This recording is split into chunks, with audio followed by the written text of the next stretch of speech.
This podcast is part of the Deluxe Edition Network. To find other great shows on the network, head over to deluxeeditionnetwork.com. That's deluxeeditionnetwork.com. Bev's Video Kingdom is intended for a mature audience. Listener discretion is advised. Bev's Video Kingdom really is brought to you by... What the fuck?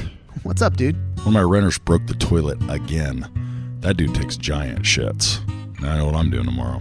Why don't you hire a property management company or something to take care of that stuff? Because they suck, and they take 10%. You know, our dude Hank owns and manages Heritage Realty Partners. I think he said he only charges 5%, and he visits each property at least once a month. That's right, he's always posting beers from the road. You have his number? Actually, I do.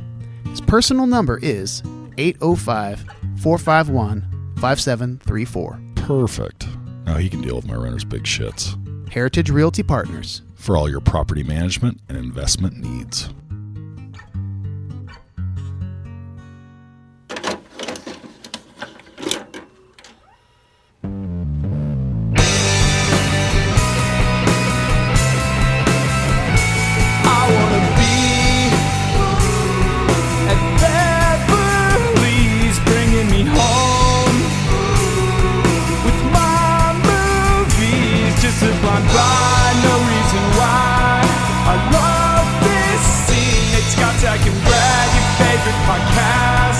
Start this thing.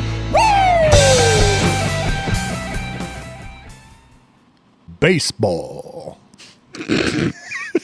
What's up, BBK? This is Brad, and I am joined here by my friend Scotch. Hi, Brad. How's your bat? Is it It's nice and stiff. solid? Yeah. Since I said baseball. People are going to be thinking that we're doing a baseball movie, and you know what? Actually, we are. Mm-hmm. But you're thinking about the wrong one with the way that I obviously covered our friend James Earl Jones. That was James Earl Jones. Baseball. Never would have guessed it. Okay, my bad. Still pretty good, though. We are talking about A League of Their Own tonight, and you know what? There's some things going on. Scotch, did you bury him again? Is that what happened? I didn't. Oh, okay. But based on their performance in the last draft, when they finished 3rd and 4th, That's I figured, true. you know what? It's time to send those guys to the minors and learn how to do some drafting. Okay, so then the minors. They're in the minors. I figured it was appropriate for this pod. We're talking baseball. And so, our other two co-hosts they need to get their shit together. Well, it was kind of mean that you sent them down. Like they're on like that movie pod with a bunch of like tweens. They're talking about the new Barbie and stuff, and they're talking about the Ninja Turtles movies, and those guys are on that pod. I'm like, I don't know how well they're going to do. Well, I mean, they better dominate, or they're not getting called up. That's all I'm saying. So I'm watching. Zach's F-bombs are not going over well very well. Not working too good. Yeah. So instead of those folks, I mean, who needs those folks around? We've got other folks, and you might know of. Actually, you know what? All of these people We have veterans that are in this room are veterans of the BVK pod. So that makes me happy because we've had them on the pod together, but never officially as a couple. We've got our friends Walter and Kendra. Hello. I think Hi. we did chef officially.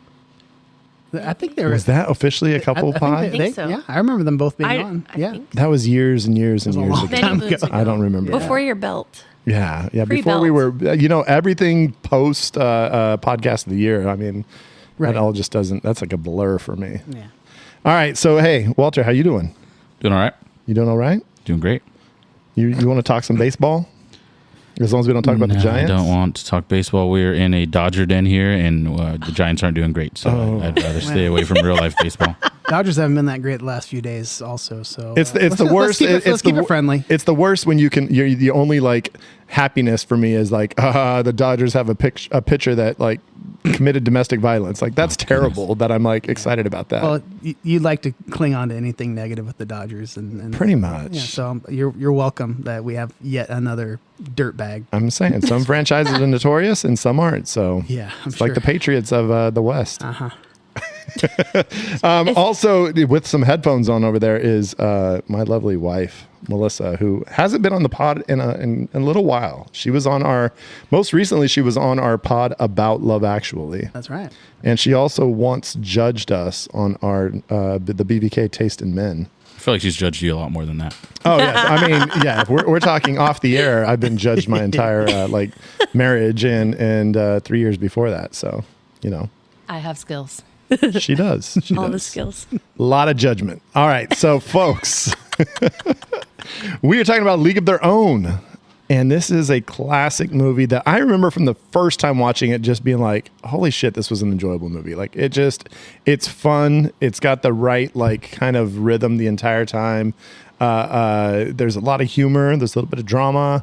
And it's a fun, not just sports movie, but just a fun movie in general. So what are you thinking, Scotchy? Yeah, I can't picture the first time I saw it. I don't know when I saw it, if it was in the theater or not. It came out in 92. So I was a senior in high school. I didn't do a lot of dating in high school. So I didn't go on a date and see it. But anyway, I remember loving it. I remember Tom Hanks was the absolute highlight for me. And just thoroughly enjoyed it. It's definitely one of those movies that comes on. Every time I see it come on, I definitely watch it. And I've watched it a lot of times recently. I remember because I went to watch it last night and I was like, I don't even think I need to because I just know this movie backwards and forwards. Love it. That's good because I actually had to watch my wife and daughter were watching it not too long ago, and I caught the second half. And the second half is just I know all the beats, but then it was like the first half I hadn't watched in a long time. Right. And going back to that first half, it brought up some things like, oh God, I forgot. Like John Lovitz is hilarious in the beginning. Oh, and yeah, like, he's great. I mean, he's not really in it from the first half on. So Right. it's like once you lose him, like if you only watch the second half, you wouldn't even know he exists. Exactly. So kind of crazy. Kendra, Walter, this was a little bit, you guys were youngins when this came out, but I'm assuming maybe at some point you guys caught this. I watched this glorious cinematic masterpiece for the first time on Tuesday. Oh, shit. Okay. And Lovely. I loved it. I loved it so much. And I love that you just said John Lovitz because we won't say that I met John Lovitz, but me and Walter went to Ohana Fest at Dana Point in 2019 to go see Mumford & Sons in concert. And I was in line for the bathroom. And this gentleman who is obviously, you know exactly who he is the second you see him, waddles up in front of me, literally stops directly in front of me, does the John Lovitz look around the world thing, and then shuffles on his way. And I was just like, what? And then I texted Walter. I was like, oh my God, John Lovitz just walked in front of me while I'm in line for the bathroom. That's funny that you say Ohana Fest because I have my cousins that were going to Hawaii and in the airport in Oahu. They were in the airport and they're like young, cute girls. And John Lovitz saw them and wanted to take a picture with them. Of course. It wasn't like them going. He's like, oh, girls, you're so lovely. Let's take a picture. And basically do you know who I am type thing. And they're like, he wanted to take a picture with us. That was they put on the Instagram. And I was like, oh, shit, that's John Lovitz. So, oh my God. And that was in Oahu. So a little Ohana on that side too. But yeah, it was good. I loved it. I loved the movie. I love the supporting cast too. Mm-hmm. I love all of it. I'm a big Lori Petty fan. Awesome. I love her. I really do dig her. Yeah. So it was great. I loved it.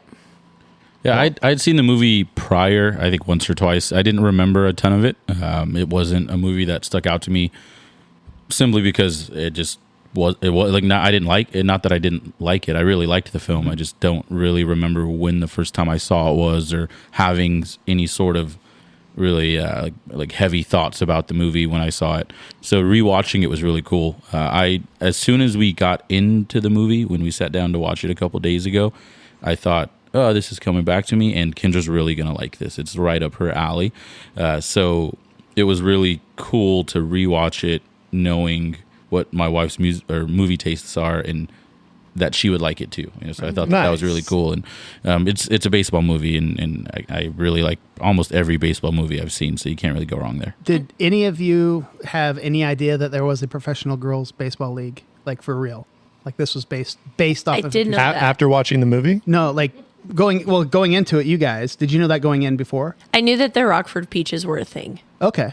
But I didn't know like a tremendous amount about this situation. I just Right. knew that was a thing. And I mean, I obviously I didn't know before. Yeah, I heard about prior to the movie, I Right. didn't know that existed. So yeah, it was interesting. But of course, I was interested afterwards to kind of like go You're back a and history like find teacher, out. Brad. You didn't know that? Bro, I was like 12 or 13 when this He came wasn't a out. history teacher then.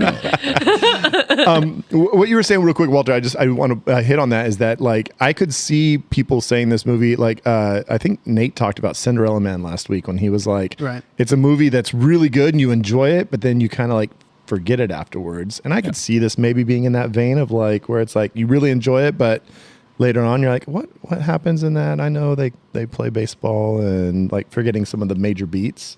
Yeah, I almost completely forgot the character that Tom Hanks plays. I mean, everyone remembers the famous quote in the movie, one of the Right. most famous quotes in the movie, and that comes from Tom Hanks. But I almost forgot like how much of an asshole he was in the film. Just a And so drunken yeah, we started buffoon. rewatching, and I'm like, oh yeah, he plays the biggest jerk you can play. Like, that's something that I didn't even remember because once again, as you said, you watch it, oh, this is a good movie, and then afterwards, at least for me, I wasn't really thinking about it again until we had it back on the TV.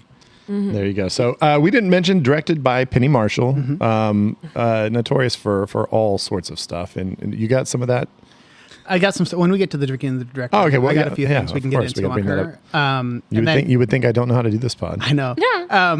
Real quick, just talking about the line that Walter's talking about. There's no crying in baseball. Something I saw was that line was rated number 54 on the American Film Institute's 2005 list of 100 years, 100 movie quotes. So it's one of the. awesome. It's a great one. And I would say in the last 19 years, it probably has not moved much because it's still in the top 100. It's I'd got to say. be for sure in the top 100. Yeah. I also like that it's a line because this happens with a lot of famous movie lines is that they're misremembered, Yeah. right? And this one, I don't think it ever is. I've never heard anyone say this, like say there's no crying in baseball in a way that isn't actually the movie line, right? Like Star Wars, Luke, I'm your father. Like like there's a bunch of famous movie lines that everyone says wrong.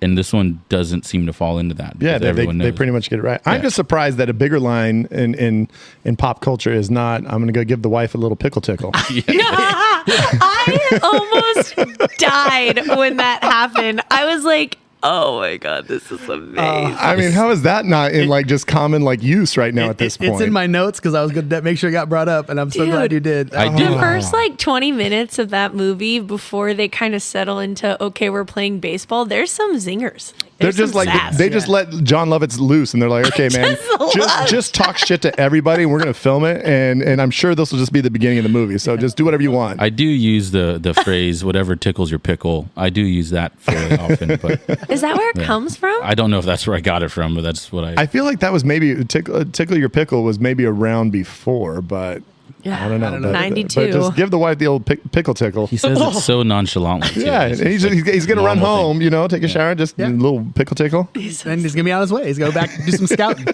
He showers first. But yeah, a very successful movie. The budget was a lot more than I thought it might be. This is Tom Hanks, though. A lot of stars. Really, But you also, I have to imagine to period piece it out is probably expensive. I guess the costuming and all that stuff. But Tom Hanks wasn't really Tom Hanks yet. I mean, he'd done Big, and then he had a bunch of stinkers. Like he had like Joe versus the Volcano, and like Turner and Hooch, which is I guess this is like the it, but cusp it's of not him about huge. to go wild. And so it was after this when he took off. I'm sure Madonna had like a fucking entourage, and like, putting her up was probably like half the budget. But yeah, Tom Hanks, he really hadn't done anything big. He had and the movie before this, I think, was Bonfire of the Vanities, which was a huge bust.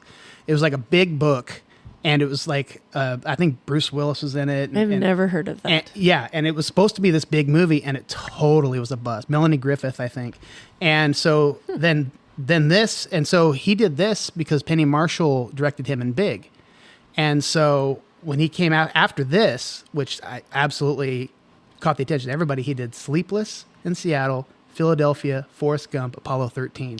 The 90s were Tom Hanks' bread and butter, I think. Oh, yeah. Or at least the beginning. This is when he. This when is he like started- his warm up. This is like where His he ascension. for sure, 100%. Speaking of Madonna, like I know it was said that like they were filming in some small town in like Indiana and Kentucky is where they were filming, and I guess she was just shitty to everybody around her, like basically being the little New York like socialite. She's just like, I'm a superstar. I'm not supposed to be living like this, and was kind of a dick. So that sucks. Something else I saw was Deborah Winger was actually cast for this, and she spent 3 months training with the Chicago Cubs to get ready for this role. And then 4 weeks before they started filming, she quit because she heard Madonna was cast. Oh, shade. Damn. So And she said, no, thanks. I mean, was it? I'd be curious to know. Like, was it just because she thought, well, I don't want this, singer in here, like, didn't like respect her, or did she have a personal beef with her? It's like, I don't know. But She's like, I want to film Officer and a Gentleman 2. I'm leaving. Which is actually a good movie if you've never seen that. Mayonnaise. So, I think we can get Penny Marshall in here. We've got our first thoughts. Melissa, anything to add? I mean, you saw this movie. You're a big fan of this. I want to hear. She couldn't be farther away from the microphone. I know. Right now. You think She's she has trying something to avoid it. She's drinking Not great at delicious reading beer. body language. Yeah. I love this movie. I think I saw it at just the right time, just the right age. I would have been about junior high. So You were a little softball player yourself. I played softball, and this was just like early girl power for me. Like, how do you lose with all of these amazing female characters? And I love baseball. I love history. I thought it was a great, historical film. They do such a fun job of movies that are centered around like World War II. I think for some reason there's such like a romanticism to it. Absolutely. It's like this, weird, this is a perfect golden time to look back on. Even though it was 40 completely years garbage and before you're I just was waiting born. for someone to tell you your loved one's dead. But Yeah. You're just- Gutting. Absolutely. But it's so good. And then like the little song they do at the end, it's just so classic of like what you think a movie in the 40s should be, Yeah. I guess. All right. Well, let's bring in Miss Penny Marshall to come in. Laverne! Yeah, let's bring in Laverne to go ahead and talk about this classic, A League of Their Own. Come on in. Pull up a chair and grab yourself a drink. We'll hypothesize what directors think. Maybe sometimes get a guess. Makes us look good. Let's drink, laugh, and pretend we know what we're doing. Drinking with the director, brought to you by Last Call Brewing.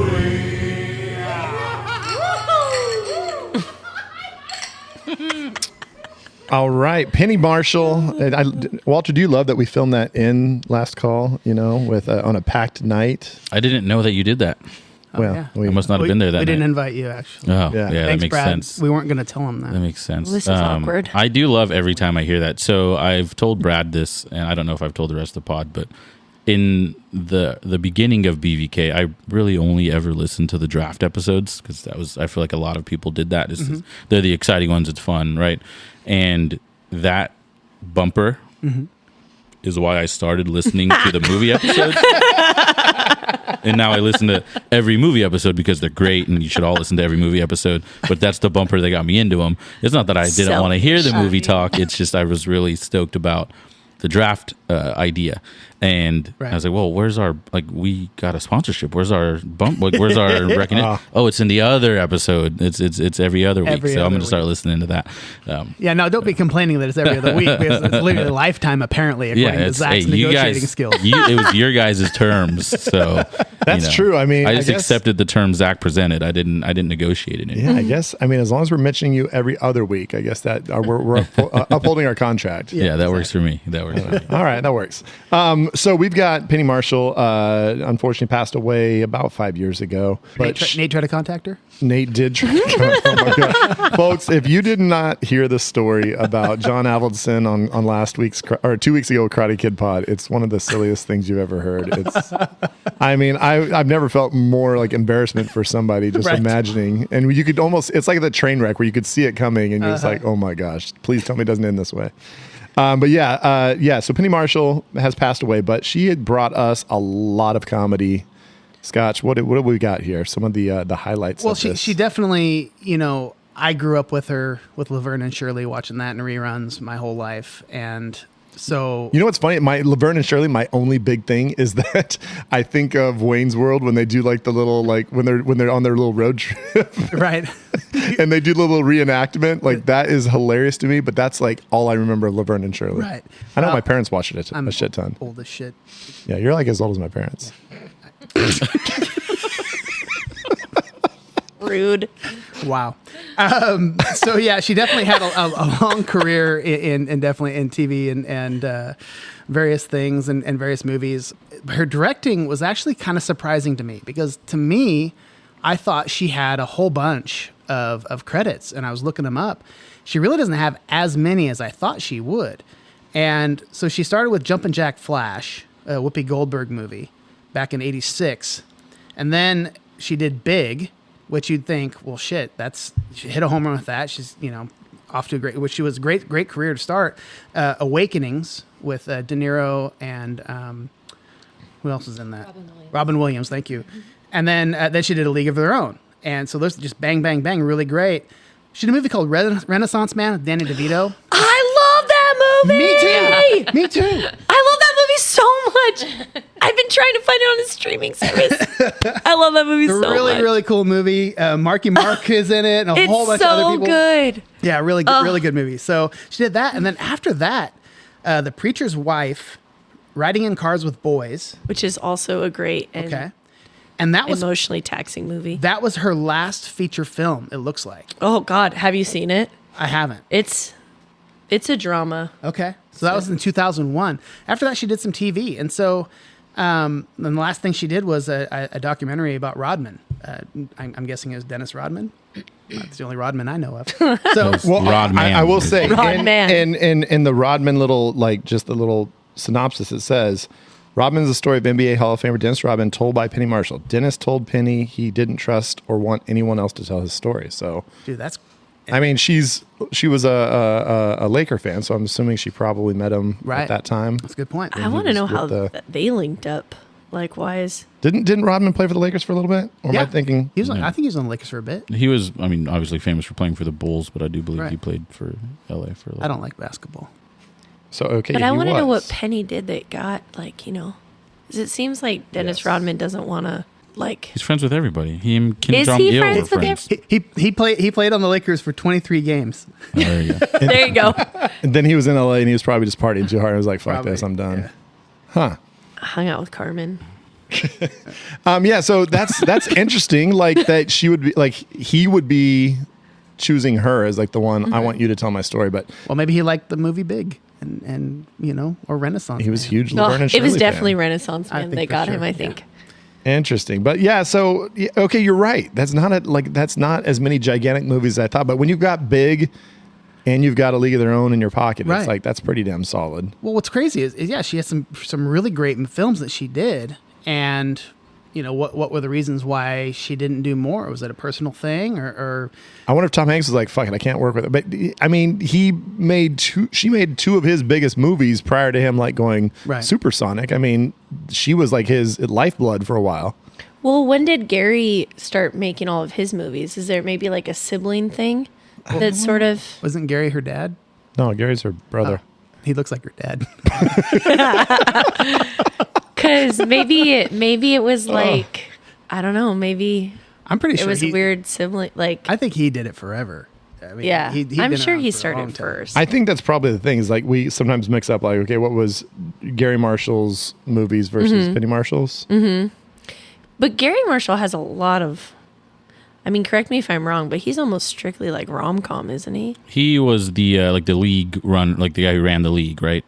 In this movie, the Harvey, Harvey, Harvey. Yeah. The one that they like convinced to keep doing it. That's right. Okay. I mean, he did Princess Diaries, Valentine's Day, New Year's Eve. That's right. Never Been Kissed. He started doing those movies that were all trying to be like Love Actually, but they weren't, kind of.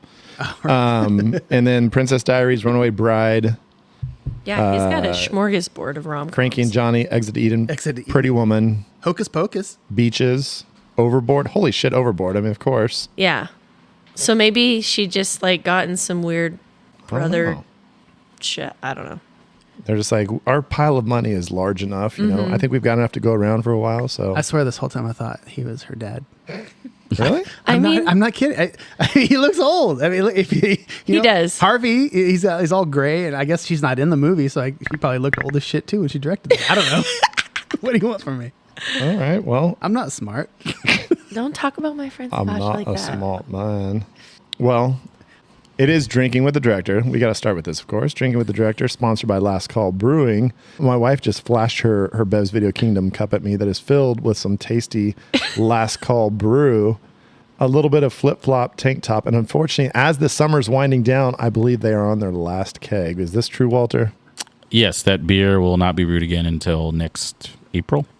So we have it on draft for a little bit longer, and then we're going to get into the fall and have our red ale on, which goes through the fall and winter, and make sure that we have a stout on the board. Summer's coming to an end here, and so goes the flip flop. Flip flops. I haven't worn my tank top in a while. So You know, when you guys showed up, you said, Kendra said she hadn't seen me for a while, and there's a reason, because it's going to be stout season soon. You can see a lot more Scotch Beck coming in there. There we go. I love me some stouts and some porters and stuff like that. I meant to tell you've got a couple beers on the board from some friends. Are they still there? They are waiting for you. Because I heard that you like to take my beers. Oh, and this isn't Hank's. This is directly for you from somebody. That actually was a tip from last time I played there. Well, there you go. Yeah. So like a guy said he didn't have cash, so he threw some beers on the board. So I appreciate Heck that. yeah. So, They're still waiting for you. Sweet. I didn't steal them. I didn't know from if they you. run out, or is there a time limit on the beers on the board? I haven't seen There that is be a thing. not a time limit. Okay. But if you never come in and drink them, it's free money for Well, us. if Brad sees something too much, I know for a fact if there's beers up there for BVK, Brad will drink them. I am part of BVK. Yes, you are. I am obligated to drink those beers. You are. It's in the contract. So what is everybody drinking? I just did Melissa's for her, so she doesn't have to speak. Walter, I'm sorry, Kendra, what do you got? I am drinking a delicious Alchemy de Oro. It's one of those collabs that Last Call did with Alchemy Canning. Nice little Mexican lager. It's delish. It is tasty. Nice and crispy. It's been on the pod before, and people have enjoyed it Yeah. immensely. Yeah. Walter, you got that same thing? Yeah, I'm drinking the same thing. Alchemy de Oro, Mexican lager with some New Zealand hops, a little bit of a modern twist on a classic style. We did this, as Kendra mentioned, with Alchemy Mobile Canning, who packages all of our beer about once every 4 to 5 weeks. They're another local company based out of Stockton. So they go all around the Central Valley, into the Bay, and up into Sacramento to can beer. And this is almost out in cans, but it will be back on draft fairly soon because we're going to do this beer again. It had a really good response. So. Nice. All right. I got a little Whistle Pig rye on a nice little cube of ice, Okay. little sipper. I didn't see you sneak that in there. I did. All right. I'm sorry. That- It was hiding, but I'm just going to give it a little splash. I don't care. Anybody who comes here knows that you're welcome to anything on any of my shelves. I have the good shit hidden anyway. So, And what do you got here, so Scotchy? baseball is America's pastime, and so instead of being Scotch Beck tonight, I'm Bourbon Beck. Ooh, And, I love it. Yeah, so I'm drinking a little bit of Old Forester 1910 Old Fine Whiskey, and it's 93 proof, and I'm feeling it. I love this for you. I'm already kind of slurring a little bit, and I'm excited. That's the way a good pod happens. All right, so folks, I have a quick question. Is that so in real life, the person that started the all women's professional baseball league was Wrigley. I think I don't remember what his first name was, but it's basically the guy that owns Wrigley Field. Right. He had inherited the whole company from his dad, and he wanted to make sure that fans were going to be continuing to come to stadiums for baseball. So why didn't they use actual Wrigley? I tried to research this and look it up, and I could not find the fact that they go ahead and call him Harvey. Harvey. The Harvey bars, yeah. The Harvey bars. Instead of Wrigley's gum, and they it's, went and it's Harvey yeah. Field that they go practice on. So it's like, And did they really need to have his wife sitting there gnawing on chocolate bars the whole time? Like, come on, we get it. He's Harvey bar. Like, literally, here's his wife sitting there the whole time. The whole he's got time. a chocolate bar in his mouth. well, it's like they don't ever really like make them look bad. So I was like, why did the Wrigley family or did maybe Major League Baseball having to get their rights would have been tougher? Yeah, my guess is that because, as Scotch mentioned, the budget for this film is higher than you would imagine for the time, $40 million. and the rights to Wrigley, the rights to any MLB properties are probably going to shoot that budget way up through the roof. That's probably a good call. Maybe Well, yeah, budgetary. that's why they made up a character with Tom Hanks. Jimmy Dugan is not a real ball player. Yeah. I was thinking about it. I was like, I wonder if he's actually based off a real guy. Oh, I got something. Okay, I got something cool. for us a little bit later. But I know they did film. I think the tryouts were at Wrigley Field, but they just didn't show. Yeah, in real. Yeah, no, that was Wrigley Field, Right. but I mean, I think they called it like Harvey Field. Right. Yeah. So Yeah, it's they like, didn't use any of the major league licensing or anything. kind of weak. Like it feels like if you're telling the story, why not? But I mean, there's obviously other authenticities that they didn't keep Right. as well, which we can mention a little. And I bit. wasn't sure, like, how real. Obviously the story, what happened, and the characters in it were pretty much all fictionalized. But for the most part, a lot of the things were correct as far as like they had the dress code, they had they had to cut their hair, or couldn't cut their hair too short. Apparently there was a real player who actually had her hair cut too short and got fired from the league because they kicked her out because it was too short. And so like all that stuff was actually pretty accurate, but the story itself was all fictionalized. Well, it brings up an interesting point that with both Rosie O'Donnell being a part of the movie, and then and Penny Marshall, obviously as somebody who's always kind of been pushing for women's rights, it's like the idea that there were many women in this league who were lesbians, who had significant others. In fact, Dottie, her actual character that she's based on, was married to another ball player. Okay. So the fact that they basically avoid that, I've heard that the TV show kind of brings that back a little bit, but the Right. fact that they kind of avoided that is interesting and don't really bring it up at all. Well, but was that well known at the time? Like, did everybody know that they were married back then? Because it was a much more conservative time. I'm assuming because they had segregation back then. That wasn't allowed. And the little nod they had to that in the movie with the Right. girls watching the side and throwing the ball, and which is funny because I didn't even think about it, and I thought it was kind of all right, whatever. It's kind of a cheesy, but it's actually a great way to put that in the story because it was legit. They were not allowed in the game. I think the league actually continued into the point where Major League Baseball was integrated. Right. I think so because it says at the end of the movie that the women's baseball league was from 40 something to 54. Or something Right. Yeah. like that. Right. And I think they never integrated. But at the same time, Scotch, I know what you're saying, but at the same time, they show the women out chasing boys and going out to the club and Right. and they kind of play up the idea that there's just a bunch of girls just having fun and trying to go out and get laid. And it's like, Yeah. I don't know. I feel like they could have maybe given at least a nod. Rosie O'Donnell hadn't come out at this point. I mean, she doesn't come out, I think, till many years later. But she says that they interviewed a lot of the women and they would introduce their, when they were filming, they would introduce their, this is my roommate and things like that, Right. rather than actually saying, I mean, it's 92 or Yeah. 91 or And whatever. even in the movie, Rosie had those two guys that liked her. It's like number 42. And That's right. The yeah. dorky guys. Well, and I wonder a little bit too if maybe taking, I don't necessarily want to say a gamble, but having such a female forward film, if adding female and female interest on top of that just felt too much for 92 or No, something. it could be 100%. Right. I mean, at that point, that might have been a little bit bridge too far. Yeah, I think if you think back to that time, that's pre even Ellen coming out on her show. I mean, that was huge 5 years later. So Yeah. So I think that's kind of just interesting to me, the fact that they didn't really want to keep that portrayal. And one other little note, they start off as a softball league. They called them the Professional Baseball League, but they were playing underhand softball. And I think 3 or 4 years into it, they decided to start doing actual overhand pitching with baseballs. Right. So that's another interesting thing, that they show them starting directly as baseball teams. Right. Yeah. But- They even have that where the coach, they're at the tryouts, and the coach walks up to the girl. She's pitching underhand. He's like, "No, you throw overhand." She doesn't know what overhand. He's got to grab her arm and She's never seen a baseball game in her life Right. ever. That's kind of a wild. little patronizing, but Questions for the director. What do y'all got? We got any ideas? I just wanted to know whether or not Meg Ryan was ever thought to be cast in this film, because I never saw her. her and Hanks in the early to mid '90s. That was Yeah, it seems like you could have them for Oh, sure. this is before Sleepless, though. Yeah. So Yeah, Tom but what, Hanks a year doesn't even know beforehand? Meg Ryan exists. Because what Sleepless was, 92, right? 3 or 4 or something like Something that. like think. that. I'm But great with years. I don't know, it's more, that's more of a jokey question than anything, but I loved the casting. I thought the casting was great. You can't really go wrong with Gina Davis, especially in this time frame in a movie. So my only question to the director would be why, it's something that you touched on, Brad, like why did we stay away from more of the historical accuracy in terms of the personal lives of the players? And my guess is because commercial appeal. I mean, that'd be my guess. But I think that the movie is so based in history, or tries to be based in history, that those are important things to touch on. Well, you know, because I know she was inspired by a documentary. You know, she saw this documentary, and that was something that made her want to make this film.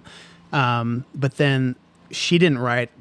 You know, Penny Marshall didn't write this. She had a couple guys come in, and I wasn't on the episode, but you guys interviewed David Anspaugh. Yeah. And I listened to that episode again recently just to kind of refresh my memory on it. And it definitely went through a lot of changes. It's especially based on when he was involved. So David Anspaugh, who directed Rudy and Hoosiers. So anybody who hasn't heard our Hoosiers episode, go back and check that out, because he talks in length, because he almost directed this film. He was actually going to be the choice for the director, and they said he didn't have the comedic chops. Right. And then he has some choice statements. I'll let you go back and listen to it. Yeah, go check it out. He's got some interesting comments about what he thinks of their version of comedy in some of the scenes. And he particularly talks about the Rosie O'Donnell hot dog scene. Right. And that definitely would not be in his film. And so I guess what I would ask, you know, Penny is, because something that he mentioned in that interview with us was that Penny told him that he would have made a better movie. And I would love to, and if David's listening to this, you know, no offense, buddy, but I'd like to just hear her side of that story. See what she thinks. You know, do you think David can make a better movie? I don't know. I don't think you can ask her. I guess we can't now. You can try to get her to cameo and answer the question. Her, I guess. Seance? Yeah. Right? This is turning into the drinking with the director seance. But he actually had some. He said he cast the movie already, and he had a couple interesting choices. So he had Jim Belushi instead of Tom Hanks. Oh, dang. And then Helen Hunt instead of Madonna. And Muriel Hemingway instead of Gina Davis. And so, I don't know. Of course, with a different script, and obviously when Penny Marshall took over, that's why Tom Hanks was on board. Like, could he have gotten Tom Hanks on board anyway? Or I don't know, because of the connection that she had with him anyway. Yeah. But I don't. He hadn't done Rudy yet. He had only done Hoosiers. So but Jim Belushi back in the day in the 80s, you know, he had a pretty good run going. And but Tom Hanks made this film what it is to me. Well, I think taking Gina Davis, I feel like she nails the part too. It's absolutely. I don't know. She's crazy. I want to know, like, how much tension was between the ladies in this cast. You get that many ladies together for that long? Well, it's not even just that many ladies. Literally take Gina Davis out of it. I have never met Lori Petty, but I assume that she's a firecracker, even if she's the sweetest thing. And then you've got Madonna, and then you've got Rosie O'Donnell, and we know at least two of those are a lot of personality. And so I just wonder, like, what it was like trying to corral all those ladies. Yeah, I mean, I'm sure, like I said, Madonna was the one who many people said was kind of just an asshole. And I imagine, I mean, she's had already 7 years of absolute gigantic superstar. Right. Yeah, I mean, 80s Madonna is like what you would say is prime Madonna, correct? Right. Oh, 100%. And at this point, she's now starting to like go into like her whole like sexcapades and like being like, oh, look at me, I'm this huge giant sex icon, and I'm all. And I don't know. Her and Rosie O'Donnell supposedly hit it off and are still friends to this day. Yeah. So that worked out as far as their relationship. Tell you what, I love Madonna in this. I think she's great. Yeah. I think she does a fantastic job. She has a borderline Oscar moment there with the whole, "You ain't shutting me down," and like crying out. And it was like, okay, she's got some chops. And so I was actually really surprised. I think when I first saw that she was in this, I was like, oh, great. You know, they got a pop star in this, whatever. But I think she held her own. She's got Dick Tracy and then Evita were like the other two considerable like acting performances. Were those before this or after? Both after. Okay. Yeah, Dick Tracy's after, and Evita was after. So I don't know. She had a little run. Yeah. I feel like Then they she became did British. I feel like they did a really good job at the end of the film too, like matching aesthetically what the older version of that actress would look like. Yeah. Specifically with Madonna's. I feel like hers looked really good. I didn't like the fact they dubbed Gina Davis's voice over. It was kind of weird. It was weird. Right? It was weird. Even though she looked a lot like her. I thought that one looked great. Lori Petty's older self was funny because she really didn't say anything except she just gave really big eyes. And like the same kind of like wild smile. Right. Well, yeah, because I mean, she's got a very distinctive voice. That's going to be like, You can't unless they voice over why that. why didn't they dub hers in too? But like, they only dubbed Gina Davis's in, which was kind of weird. But The last question I'd have for the director, and this is a technical question, is how much baseball did the actors actually play? I'd be really interested to know that, because I know I read that like the split where Gina Davis makes the split catch. She could do the splits, but she couldn't slide into the split, so that was a double doing that scene. Okay. And I also read a lot of the bruises and injuries the actors suffered were real. They weren't makeup. So I'm curious how much of the baseball was the actresses that were in the movie and how much were stunt doubles, because that'd be really cool for me to know, I think, just to see. Madonna said that they did a lot of sliding and they took off a lot of skin. And the one where they took the picture, the girls laying on the bench, that was a real bruise. That giant purple. Yeah. That was the on gross, her butt? Yeah. It was on her thigh. Right, the lower butt. Oh, it was nasty. And Spa says that, I don't know if he has or he knows that somebody has the footage of all the tryouts that they were doing when they were trying out actual actresses playing baseball. He said, we had like the who's who of actresses out there playing baseball, and there's like footage of it. And I mean, I bet that was actually really fun for them. Make a cool little documentary, but you kind of see like the fun to see all these like famous actresses of the time like out there playing baseball and trying to show off their skills. Yeah, that'd be a cool thing to kind of see and know a little more about. There's a few rough scenes here and there of some techniques that aren't great. But we've said that in plenty of the other sports movies we've talked about. Absolutely. Actors throwing footballs is just so bad and so bad across every movie. There's a lot of bad pictures. There's a great YouTube of actors throwing footballs and baseballs, and it's just like, oh my god, it's the worst. But yeah, because Lori Petty, as much I love her too, but those first swings at that softball game where she's like her all swings twisted aren't up. great, but her pitching looks pretty decent. Her pitching looks great, yeah, but her swings are so bad. She's a pitcher. You watch enough baseball, and you know a couple of those swings that Gina Davis takes aren't going over the fence, right? But you know it's the movie. I have a question which this does not normally happen on BVK, but I have a drink with the director question for a different director. Okay, I want to actually ask Steven Spielberg: did he bite the beginning of Saving Private Ryan? Did he bite A League of Their Own?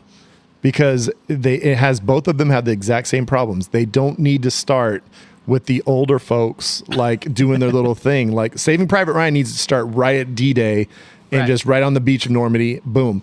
This movie should start right at their softball game. You don't need to have her like get talking to her daughter, going to the airport, talking to her grandkids, and like it just seems so unnecessary. And then they do the same thing. She's there and it fades into the next scene. You're so right. It's like scene for scene from fucking Saving Private Ryan. It's like Spielberg. So we might have a similar body bag then. I feel from what you're saying. All right, it's so unnecessary. Penny Marshall. I was like, what the hell's that all about? So That's unnecessary. crazy. And this came first. So Steven Spielberg. Steven Spielberg. He's got a. We thought he was good, but he's just a ripoff artist. Speaking of that little scene though, can we teach the little kid? I mean, she says kill him to the little boy. Can we teach him not to double dribble and like travel? So bad. I mean, he's just basically like holding the basketball like a football and then just trying to get around his brother. Oh yeah, come on, kid. You got to play by the rules a little bit. I was gonna write that down and I didn't. I'm glad you brought it up. So bad. It was so bad. In a sports movie, sports things that aren't right is so annoying to me. And you can talk about the baseball swings and the baseball throws, but that basketball kid, man, he dribbles it with both hands, and he picks it up and runs 5 steps and dribbles it with both hands again, and then he jumps and then he comes back down with the ball. It's just so bad. It's so bad. I thought at first it looked like he was setting up a nice little post up, and then he starts like running with the ball and he dribbles some more. I was like, oh my gosh, this is terrible. Real quick, one other little casting note that I saw that Demi Moore was actually considered for Dottie. Oh, please tell me you have the line though. You have the great line. I don't have the great line. I just saw that she got pregnant. Oh, And couldn't do it. Penny Marshall remarked, Bruce literally screwed her out of the part. She was with Bruce Willis at the time. And she got pregnant. Okay. Oh my god. That's fantastic. That's classic Penny Marshall. She would have though. been awesome in that movie. I don't think that I would want anyone else besides Gina Davis to be Dottie, but I think Demi Moore would have been stellar in that cast. There's something I almost really feel like- endearing about Gina Davis in that I role. almost feel like Demi Moore would have been an awesome Kit, maybe. Like, I mean, I guess she's maybe, which Yeah. it sucks to say, but like too attractive maybe for that role. But I think, Or like the one that had the baby. I don't remember the blonde lady that had the Oh, baby yeah. that had to bring her The kid Ethel? till No. the that brought Stillman? Evelyn. Yeah. Yeah, Evelyn. Yeah. Evelyn, yeah. Evelyn, that's what it is. Yeah. The thing about Gina Davis, which I think why she's so perfectly cast, is because she's so tall, and she just because she's the Queen of Diamonds. She's the one that's supposed to be the best player in the entire league. And when they're all standing there, and she's just like, It's very commanding presence. absolutely. On the So I think she's perfectly cast. and she was equestrian or like some type of horse riding is like her big thing. I don't. I thought that she's an archer. That's what it is. that's She's right. actually like she was like almost an Olympic level archer supposedly, or that was like her main skill that she's good at. But I guess kind of a natural athlete in some ways, because they said she had never really played baseball, but by the time she actually got to it, she was like better than most of the girls out there. Okay. All right, well, Penny, you made a great movie. I love Big. I'm still can't believe we haven't done that on the pod yet, but I know. maybe one of these days we will. We've been hitting Tom Hanks pretty hard lately in the last few months, so maybe we'll get to that at some point. Yep. All right, let's move on to our next category. Welcome into Metalhead Journeys. What is Metalhead Journeys? It's exactly how it sounds. It's a journey through the world of metal by a couple of metalheads. Are you thinking of getting into metal? Where do you begin? There's so many different subgenres. What bands are good? What albums are good?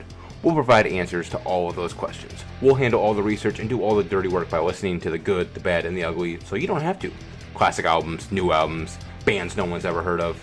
Get ready as we'll applaud and criticize with the same passion. This is Metalhead Journeys.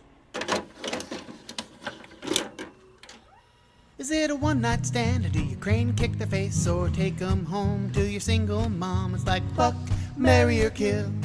It's Shag Snack Body Bag. So good it could last twice? I don't know. So, do you take them home? Do you single or mom? Do you fuck, marry, or kill? It's like shag, snag, wax on. There's a wax on rhyme that popped up. That you think it could have been implemented? Single mom, wax on. Single mom, wax on. That's what I was thinking. Is Somewhere it, there. yeah, you have to Yeah. probably go wax off, wax on. Yeah, wax off, wax on, or something. I don't know. Okay. I'm not a producer. I'll think about it. Next For the time we next do- next Karate- time we for do Karate Kid 2. Yeah. Credit to All right, folks. It is Shag Snag Body Bag. This is where we go ahead and take things home and ravage them, or we go ahead and snuggle with them, or we put them in a body bag because we don't want that in our lives. So, Kendra, do you got something that you were shagging from this movie? You know what I'm going to shag, which is potentially a wild decision, and I don't know. But I just think that their uniforms are the cutest thing in the whole world. I just love their uniforms. Uh-huh. I just think they are adorable. They're not overly sexualized. They're Well, not. for the time. For the time they were, sure. And I'm looking at it from eyes of 2023 and not 1940. But Yeah, I think they were probably shorter. Based on the descriptions I read about, they were a little longer than they showed in the movie because I guess some of the girls were getting in trouble for making them shorter to make them easier to run in. So I guess there was a little bit of like shenanigans Okay. with making them a little bit shorter just for practicality. all the way May style, right? Exactly. Yeah, yeah. So, but yeah, I mean, I couldn't imagine trying to play ball. No. Sliding in dirt in a damn dress. Yeah. I think my wife, she had to step out for a little bit, but she had mentioned that she's like, it's funny that they show up at the tryout. They're all wearing like baseball uniforms. Yeah. Like they have like legit baseball pants on and stuff. And then all of a sudden they're putting them in the skirts. It's just like, it's kind of stupid. And the best part is they got that girl up there like pretending like she's like swinging the bat, Yeah, the like, little model. sticking her butt out, Right? like so patronizing to these like girls that are out there trying to play ball. And like they got this model up there in this sexy little dress or whatever. Yeah, but that's a good shag because they are actually cool. They're very Yeah. iconic Oh, yeah. uniforms, Yeah. no doubt. I love them. All right, Scotch, what you got here?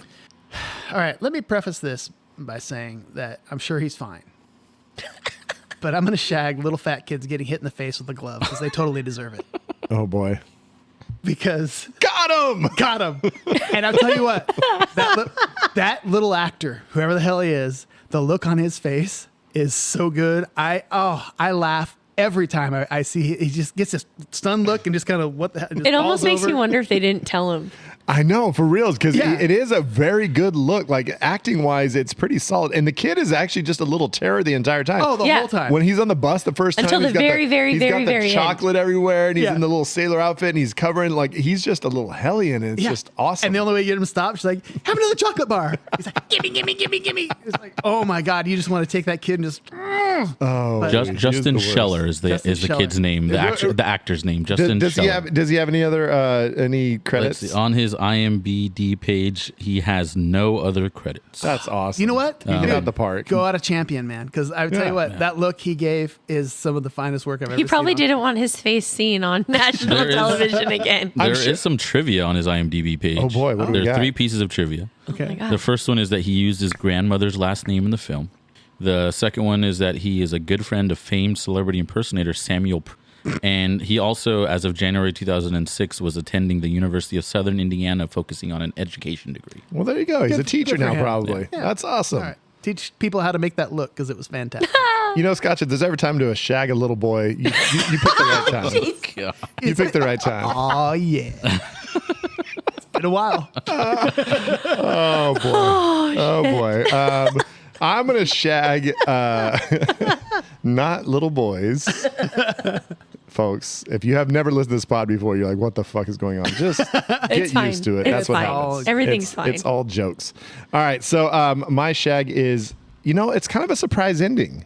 Like, I actually appreciate the fact that, like, as a sports movie, you kind of don't know how it's going to end, and the whole ball dropping out of the glove, it's kind of like a cool moment where you're like, oh shit, and then Well, her running through the stop sign for the third yeah, base and it's coach, like, she's is she going to have to learn her lesson, or is she and she gets the title, and it's like, it's a cool moment. I think they did it right, and it is kind of like you're not exactly sure which way it's going to go. I mean, there's some sports movies where you're like, obviously they're going to win here, but Like you Miracle. kind of, I know you guys talked so much shit on Miracle the other week. I kind of knew how that one was going to end. So, yeah. so guess anything based on a real life event, just don't make a movie of. Is it the point that you guys are trying to make? Oh. I have a contention with I that. think anything conversation. that was very well covered, like on television, and like So no movies footage about presidents itself- ever, right. right? Man, See, these guys are being a bunch of bitches. It was a great pick. I And- agree. And it Sorry. won me the draft. So anyway, Back to League of Their Own. Back to League of Their Own. jeez. now jeez, I will jeez. say the ending of this movie. I remember actually being pissed the first time I watched it. Going, ugh. I was a little sad. She dropped the ball and like. Did she do it on purpose? She did it on purpose. That's so fucking lame. She did it on purpose. Because Kit's kind of a bitch and just like kind of whining and crying in the dugout and shit. And I was kind of pissed when I remember the first time I watched this. I was like, ugh. It kind of took a little bit of the wind out of my sails. She did it on purpose. Even though it was well made, it was well orchestrated, and it was exciting as shit. I don't know. So we think she dropped it on purpose? I she think got she did. fucking 100% she trucks. dropped. No. yeah, but she's Because the her eye contact, the body couldn't- language. Kit couldn't truck Dottie, dude. No. There's no. No. and She's, she's fast not, as fuck, and she's she's not dropping that ball. Well, though. I But There's it's no literally way. like Kevin Hart trying to run into the rock. I guess. Well, John Lovitz felt her arm, and that's what got her. He Yeah. changed his mind. So he's like, "Oh, you're a bitcher, eh?" You know. Yeah, but her arm's not what's running her sister over. And Dottie's being she's being a big sister there. Hey, you've got this one. You almost left. You got traded I think we because just changed Brad's whole world right now. Well, I'm just saying. So Dottie, obviously, she says like, I don't really care about baseball. It's not Right. that she was. Yeah. She obviously walked away for 6 games. I and mean, she knew how important it was to Kit because Yeah. Kit. She wanted to play. So Yeah, she said, "I'll leave if you want to stay." When she got traded, and she just wanted to give her and the Dottie money. said, "Trade me Yeah. or whatever." Then and ultimately, they traded her. then it's the biggest fuck you to her sister. Like, oh, I had to let you in. Exactly. Okay, how many But times I do you don't let your think kid that win? Kit's smart enough, and this That's is the maybe only an thing- asshole thing to say, to put that together. That's the only thing that brings me joy is the fact that Dottie can say, well, fuck you, I let you in. But it's like you're playing you're playing checkers with your kid, and your kid's 4, and they don't know what the hell they're doing, but you still let them win. I still kill that. I don't know. I think we're giving Dottie too much credit here. I think she didn't want to be there. She was ready to leave. Well, she also got involved in a very high speed collision, which it's tough to hold on to the ball. She's catchers drop the laying ball all there the time. for like 3 seconds and is holding Yeah, I the ball, don't then know. it just rolls out of her hand. She was unconscious. Oh, she wasn't. She was concussed. I don't agree with that. All right. Because Kit also says, like, you're always the one that wins. You're always the best one. Like, why do you always got to be the best one? And she just gives her that moment. Yeah. So Kit didn't overcome her demons. She just had to be given a victory. Yep. Man, Okay, Walter. I'm on Team Kit here, guys. Walter, have you shagged yet? No, Walter needs to shag. No, something. not yet. Not yet. We're getting there, though. I'm going to shag Lovitz. I mean, good call. you got to love. I know he's Love only in the John movie for like the Lovitz. first, half hour or so, but He just kind of but he disappears. just comes in, he wrecks shop, and then leaves. He destroys. He fucking destroys. He drops his pickle on the table and then Because just he's heads barely out. in that movie, but like he's one of the things that sticks out the most to me from that movie. And- So much, and it's like, Yeah. Well, that would be more then. Just such a dick thing to say, but it's hilarious. Or how about when he's sitting he's on the train and the guy's telling him that, like about his sales or Yeah. whatever. And it's like, every time I got to sit by one of these guys. the train scene He's also, like, I would hate your life, or whatever he Oh, no, says. if I had your life, I'd kill myself. I'll go get a gun. the train scene also where they're like, stop the train, and they're just like, oh, better catch up or else you're not getting on. That would come on. Yeah. That's just so 1940s because Yeah, they're not chasing the letting people train. chasing the train to try and jump on anymore. I loved that scene. I pointed out to Kendra when we were watching. I was like, this is a great time capsule of a scene because there's no way you're throwing your bag on the train and the conductor who's in charge is just watching it happen and encouraging you to do it. They should have a couple little rapscallions on the back of the train, just like sitting on the bumper, smoking cigarettes. Yeah, that would have made it super 40s. All right, we're moving on to snag. Who wants to snag first? I'll take a volunteer. Who would like to snag something here? I'll snag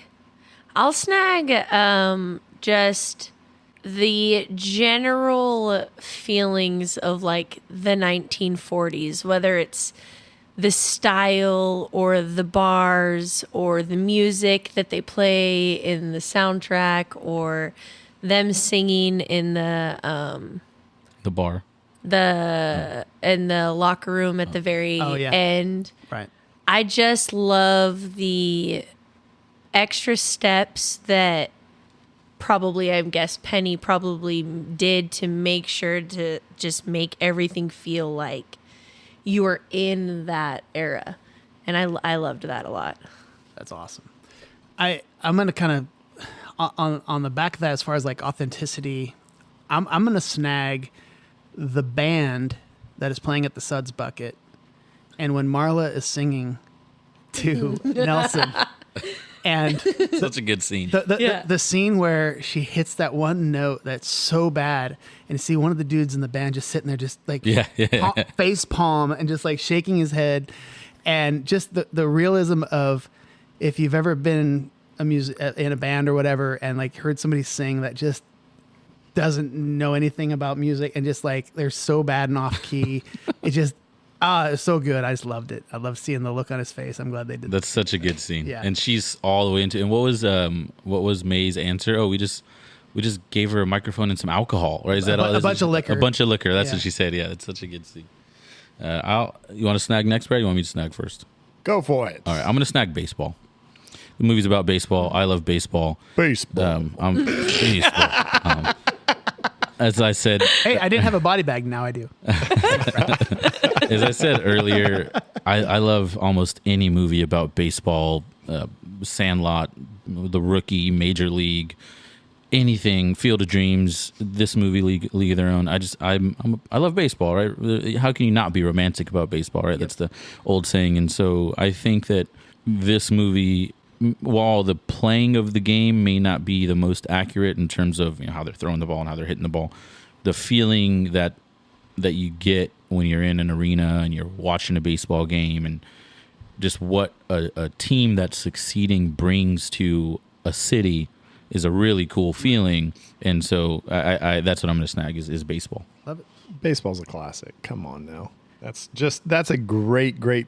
I didn't think about that as a snag, and I like it because it connects so many people, so many generations, and it's just, I mean, obviously it's been around since the late 1800s, and it's like so many little traditions and things, and I don't know. And just how the crowd grows from like hardly anybody there at all, and then they're building and getting better and better, and and you can kind of feel the excitement and feel them getting better through the crowd as the movie's going. They did a really good job, a cool montage there when they were getting better and stuff. So. And it starts with the guy on top of the dugout, like laughing, "Oh, I'm a girl, I'm going to play baseball," and making fun of them, to all these fans just loving the team for playing baseball. Right. And yeah, they're attracted to some of the girls on the team, but mostly they're there to watch them win baseball games. And it turns that crowd into something who really supports the Well, I think it started as a novelty and then turned into like, oh shit, these girls can play. These girls are legit. So. Mm-hmm. All right, my snag is we talked earlier. We were talking about Jimmy Dugan, who's he actually kind of like created after, and what they were going for was Mickey Mantle. Oh, I think it was like Mickey Mantle and a combination of another player, but Mickey Mantle stands out to me because I kind of knew I got into baseball cards in the early or late 80s, like early 90s, and the 1952 Topps Mickey Mantle was like one of the most famous rookie cards of all time. It's still considered, I mean, one of the highest valued cards. Mickey Mantle was an absolute super stud for the Yankees, but obviously was a mean asshole drunk. Yeah. And his drinking basically kind of got him out of the game. So this is who it's after. And Jimmy Dugan's stories about just like him being a ball player and just obviously being kind of an asshole to women and this and that. Mickey Mantle has one of the best stories ever. In the 1970s, the Yankees were going to do some like celebration of former Yankee players, and they sent out a little like survey to all like former Yankee greats. And they were asking about your favorite moment at Yankee Stadium. Mickey Mantle got this survey, and he said, "I got a blowjob under the right field bleachers near the bullpen." And then it said, "Why is this moment so special to you?" He says, "Well, I'd pulled my groin and I couldn't fuck. So I was getting the blowjob, and the girl, she asked me, he's like, I came, and she asked me, what do you want me to do with it?" And Mickey Mantle said, "I don't know. I'm not a cocksucker." Oh, God. He wrote this on a form and then signed it and sent it back to the fucking Yankees. That's insane. We have a kind of a slightly similar story. I can't wait to hear this. Our buddy Spencer's cousin used to take pictures or was doing something, and she was for the sports. And for the sports. Shut up. For all the sports. For all of the sports. Anyway, she was doing something for the Giants. And it was when Pat Burrell was on the team. Oh boy, Pat the Bat. Yeah. So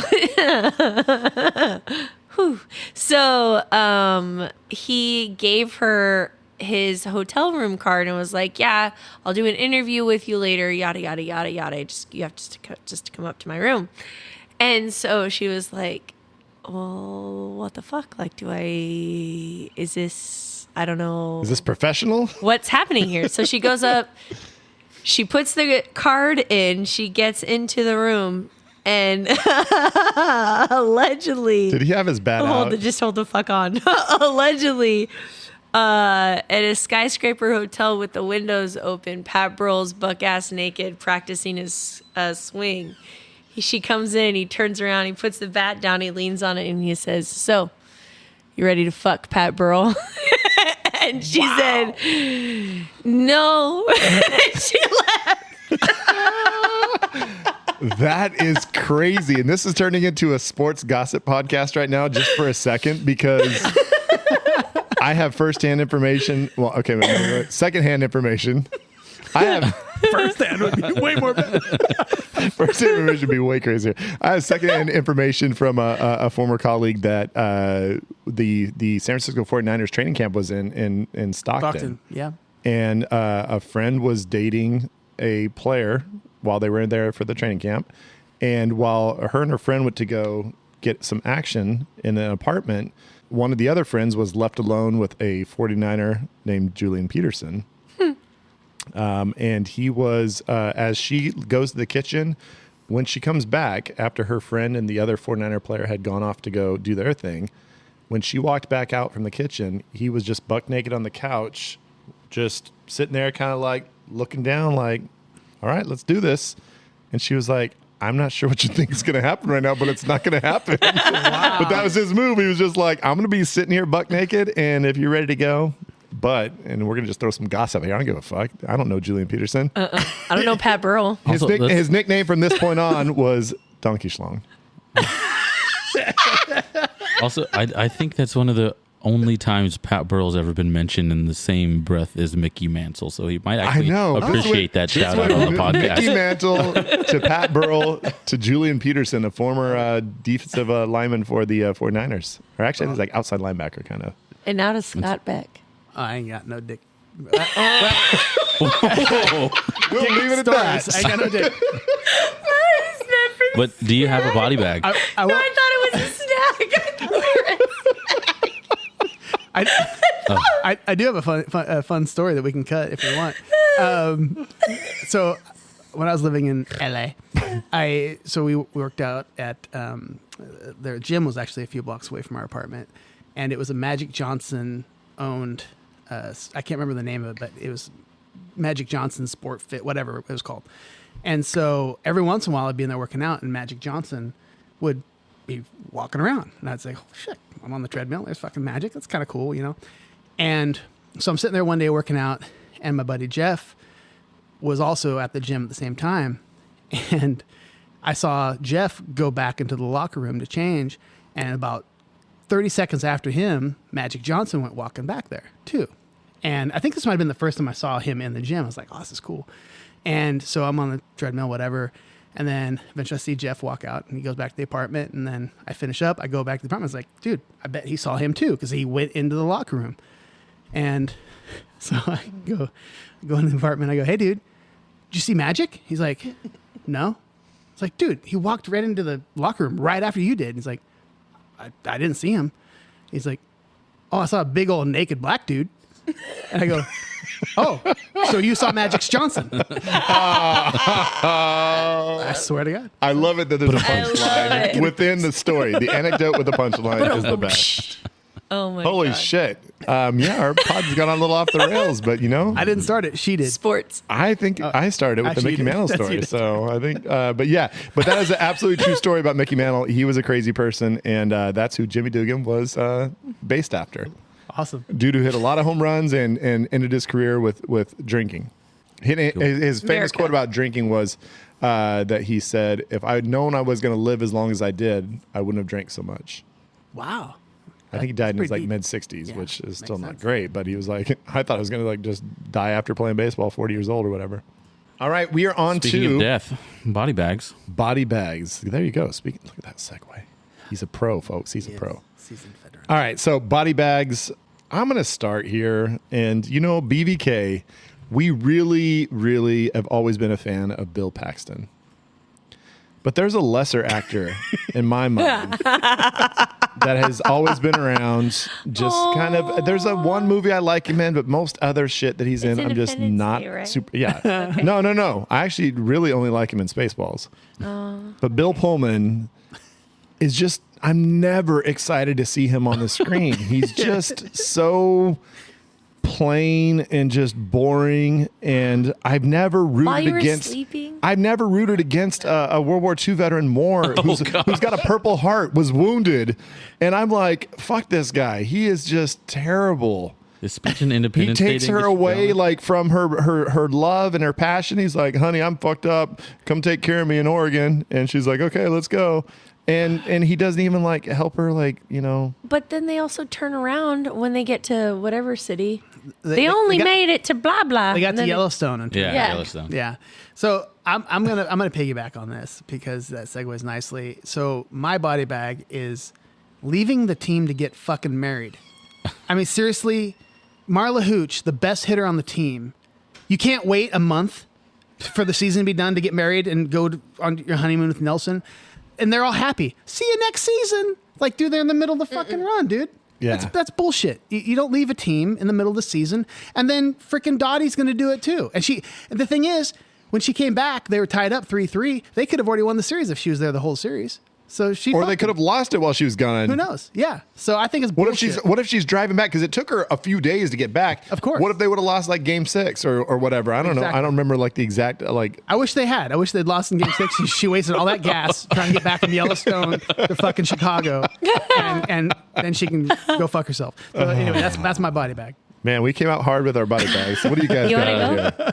My body bag is the flashback movie trope. You kind of talked about this earlier. yeah. Steven Spielberg ripping off a League of Their Own. Is hey, here's an old person that did something great. Let's fade into the story, and then we watch the movie for 2 hours, and then we come back to where we started and go, here's that old person again who we completely forgot about in the beginning because they had a 5-minute role in the beginning of the film. I think it's overdone. I don't think it's necessary. I think a lot of films that do it would have a much more kind of like a bigger opening had they just started where the flashback quote unquote started. Yeah. So I just 100% agree. Yeah, I don't like that whole thing. So I'm going to body bag that. And I think if you do the credits with like the actual people playing, like that's cool. Like Right. show the actual like women like Show having real that footage. that cool like softball game that they ever recorded or whatever. That was like most of them were like real ladies from that. That's cool. But I don't think we needed the whole like. No, we don't. What is that? That doesn't add anything. It added like 16 minutes to the movie. Yeah, which that's was all it just added like- to the movie. It didn't add any weight, any content. It was just filler. Kendra, we're a bunch of just emotionless dudes. Like, what do you think? Are you disagreeing? What I feel about my body bag. Oh no, I'm saying about his body bag. Like, what do you think about the idea of the old ladies and like necessary and not necessary? I think that it was fine to bring him back. I don't know if they needed to bring him back for the whole like 25 minutes that they were in the finish. The whole Hall of Fame thing. I think they could have done like when they all line up at the end and do a picture and they're in the same spot as the last picture. I think they could have found a happy medium of doing it for 20 minutes and doing it for like 5. Yeah. Okay. I feel that. All right. What's your body bag here? Oh, my body bag, as I think we have previously decided you might not agree with me, it is when the lady drops the damn ball at the end because it's infuriating to me. I feel a little bit like she's reinforcing Kit's bad behavior that she has just had the whole way through, where she throws a fit and then she kind of gets on the team and then she throws a fit and then she gets this and then she throws another fit and then she wins the World Series. And it was frustrating to me. And it also was like all these other women have like dealt everything out for this, and you already have announced that you kind of don't care, and now you're doing this on top of that. That was frustrating for me. Hey, Kendra, you know what the best way you can think of is if you just imagine that Kit hit her so hard she dropped the ball. It makes everything so much better. That's what happened. It makes everything so much better. I know, it was like a battle dwarf. Then you don't have to think. No. You don't have to think Gina Davis then like fucked her entire team who worked so hard to get to that point. Right. And then she's just like, 6 I'm games going to help without my her. sister. And I show up at the 7th game and I'm going to go ahead and decide this game by myself.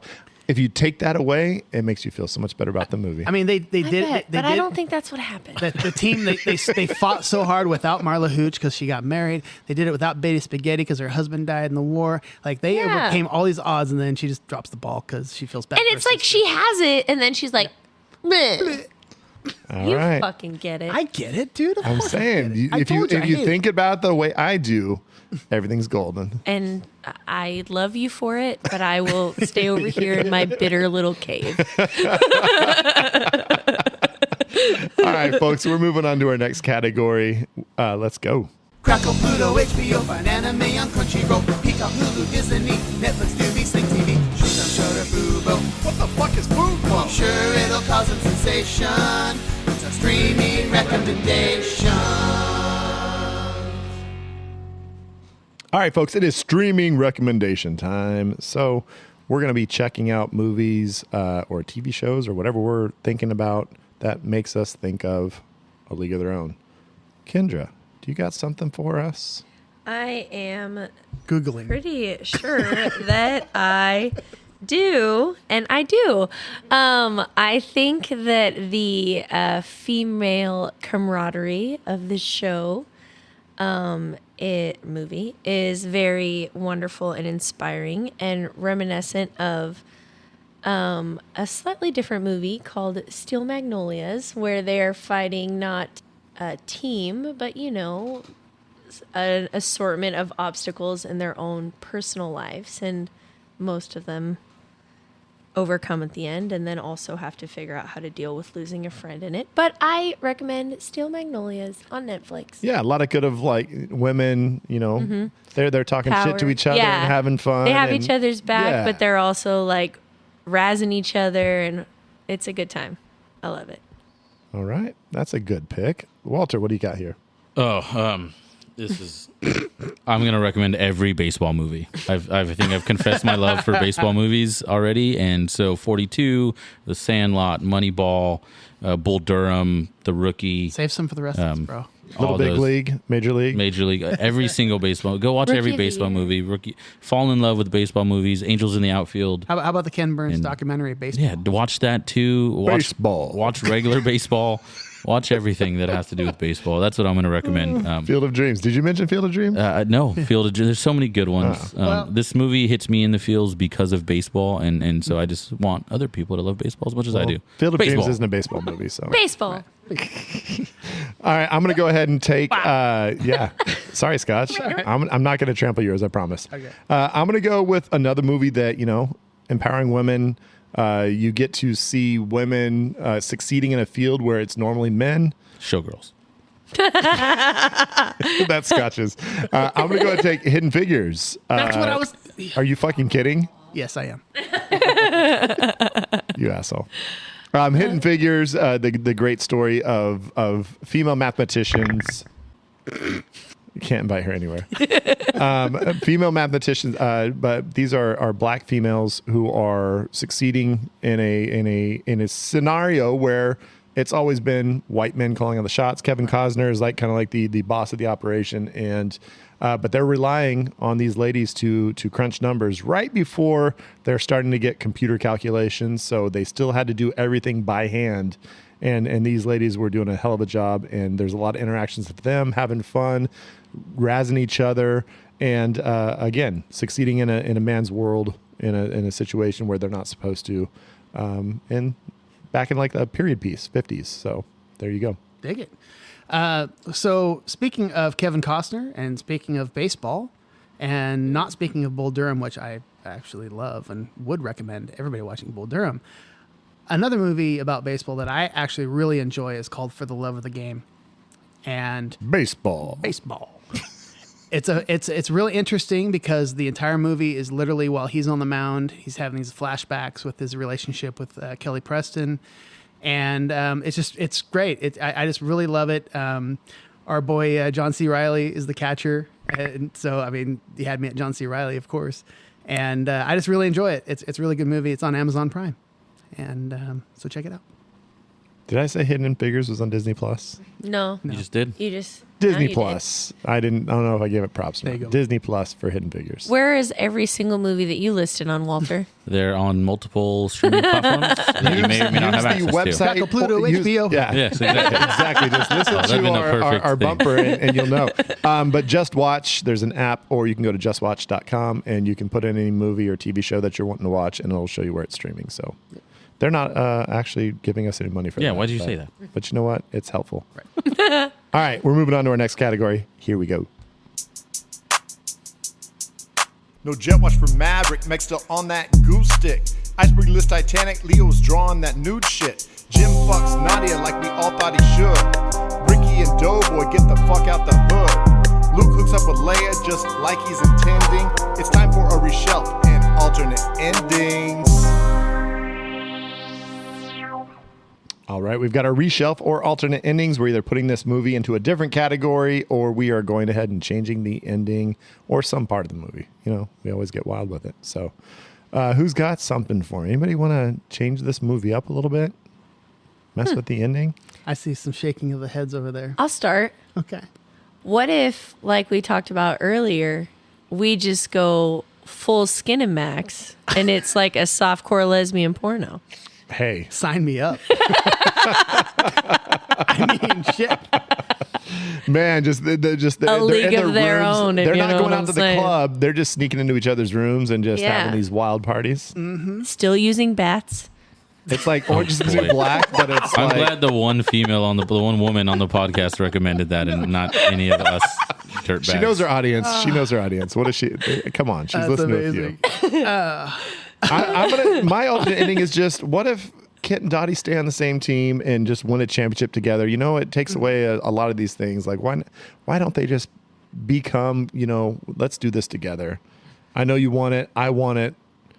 Less, but let's just make this happen. That sounds like Kendra's recommendation. I know you want it. I want it. Kind of. Let's just make it happen. It's we're gonna use the same dialogue from Kendra's version, but in this one, they're gonna remain on the same team and they're gonna go ahead and win a championship together, and all their teammates get to celebrate in the fact that, you know what, we did this together. This was awesome. Okay. So why not? That's the ending It's I just a wanted happy when I first ending. watched this. A happy ending. I mean, Kendra's got a happy ending. We've got a happy ending. Well, my ending would be Less happy. yeah.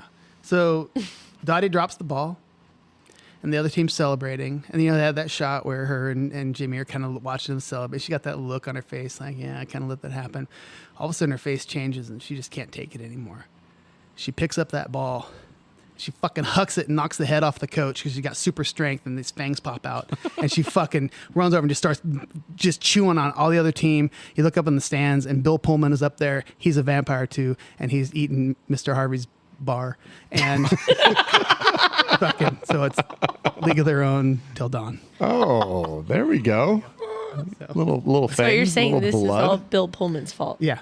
Okay. Yeah, Bill Pullman turned her into a vampire when he came back from the war. That's why he didn't die. He's the one guy that didn't get hit by the sniper because the sniper got Checks out. seven of them. Checks out. And Well- he's invincible. So There was an official, not alternate ending, but there was an alternate scene that did get cut, which I guess Gina Davis mentioned this in like her biography or her autobiography not too long ago, which is that her and Jimmy share a kiss that was filmed. oh really?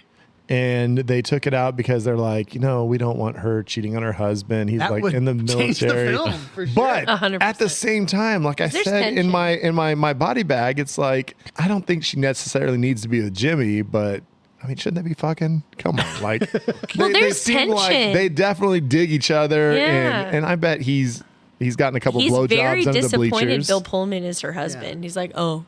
Yeah, he's like, oh, this pud who's sitting and here got wounded. Oh, he The got whole wounded? speech he What gives happened? when she's getting ready to leave, he's like, "The baseball lights a fire under you. This is what wakes you up in the morning." Maybe that's where that scene was filmed because it makes sense. Where she's in front of the car and they're getting ready to leave on the Yeah. bus. Like, that interchange is very like tension filled. And Bill's like, hey, honey, I need you to make my breakfast for me back at home and milk those cows. I mean, I don't know. So one other thing, we haven't done this in a little while. An alternate song, because at the end of this movie, you got that Madonna This song, used to be my playground. which I'm not a fan of that song. I just don't like it at all. I'm sure that was part of her contract. I'm Like, absolutely. one of my songs has to be used in this movie. Right. So, this movie is very empowering to women, showing how powerful women can be. And I couldn't think of a better song than Motley Crue's Girls, Girls, Girls. Just at the end? Girls, girls, While they're girls. all playing softball? Yeah, dude. Fucking, In the back. a song about strippers. They're all sitting there like just feeling See, that would ground work balls and in my stuff. alternate ending. There you go. There you All go. playing You got a bikinis. collaboration. Look at that. Collaborative effort here. Here we are. Oh my gosh. Okay, folks. This has been a little bit of a little wild one. That's the way it happens sometimes. You I love involve And just to be clear, there might have been a delay on recording this pod because somebody who produces this pod and edits it might have forgot the memory card and had to have his son deliver the card. Allegedly. 20 minutes away. And in that time, we decided to drink, play drinking games. It's Blanigan. It's available on all downloading devices. Give some props. They deserve some props because that was a fun little game. All right, so folks, next week we're going to be drafting. We just did a League of Their Own. We're going to go ahead and bring out the most memorable female duos. We thought about going sisters. We thought that might limit us a little bit, so we opened it up to female duos. That could include sisters, right? But duos definitely means two women. Female duos means two women. I'm just informing the audience. You know, they're not here, so they need to hear that, and I need to clear things up. They don't see the words. There's no subtitles. They might have been confused. Thank you, Bradley. So next week, two female duos.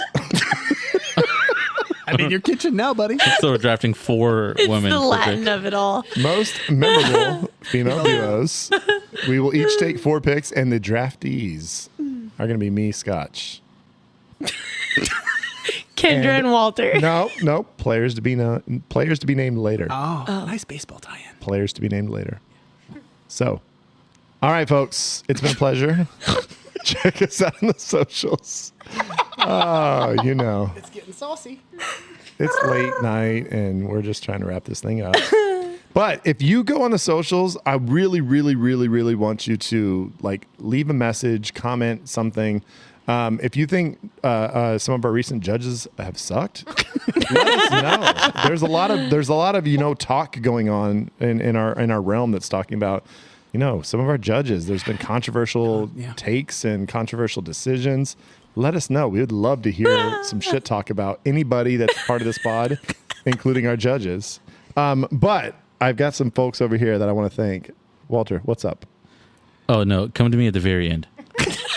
He wants to say bye-bye. I always wanted to do that. Oh, he's going to get that. Yeah. I'm sorry. But yes, Walter, Kendra, thank you for being here. We really appreciate my you. darling. Walter is the brewmaster at Last Call Brewing, and Kendra is a employee. At a place. Oh my God. I am the restaurant and events manager at the Oakdale Golf and Country Club located at 243 North Stearns Road in Oakdale, California. Hey, folks. Talk to me if you want a baby shower. I'm saying all sorts of fun stuff is happening in Oakdale, and these two are actually responsible for a lot of it. So we appreciate you guys. Thank you for being on the pod. And Scotch, thank you for being on the pod. Hey, buddy. Melissa's back. Hey, Melissa. Thank you for being on the pod. You're welcome. And I think it's time to leave. So I've always wanted to do this. Bye-bye.